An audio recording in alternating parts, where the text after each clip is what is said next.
After 9/11, working with Princeton University and some other researchers, what they began to find is that there was a large spike in the magnetic fields of the Earth during 9/11 that is now attributed to the mass collective outpouring of heart-based emotion from hundreds of millions of people who witnessed the tragedy. There are two satellites over the northern hemisphere. Every 30 minutes they send back a signal telling scientists how strong this magnetic field of the Earth is. It's important because all life is connected to it. There is no them and us when it comes to the magnetic field of every CEO of every corporation, every leader of every nation, every blade of grass, every hamster, every goldfish, every human is linked to this field. So what happens, the field is important. And what scientists found is 9 a.m. Eastern Standard Time, 15 minutes after the first plane hit the first tower, there was a very unusual spike in the strength of the magnetic fields of the Earth attributed to the collective outpouring of human emotion, heart-based emotion, the strongest magnetic generator in the body.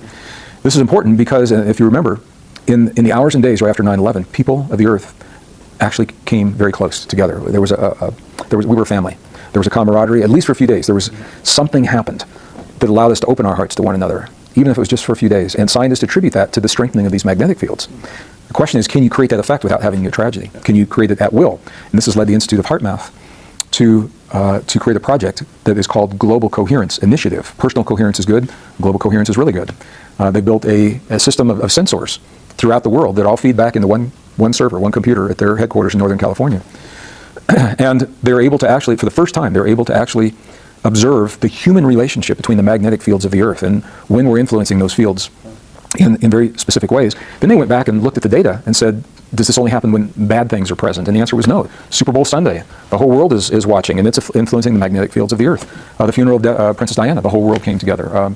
Some of the reality TV programs, believe it or not, the whole world stops what they're doing. They want to see who the bachelor chooses as his bride because they love a love story, you know. But the point is, it doesn't take something bad, it's something big. And when many people can come together, tuning their hearts through what we would call positive emotions of care, gratitude, appreciation, we create a collective field that is scientifically documented now to be a field where people are less aggressive, more willing to cooperate to solve their problems. And if we were ever going to do that at a time on the planet, I think right now is a really good time to do that.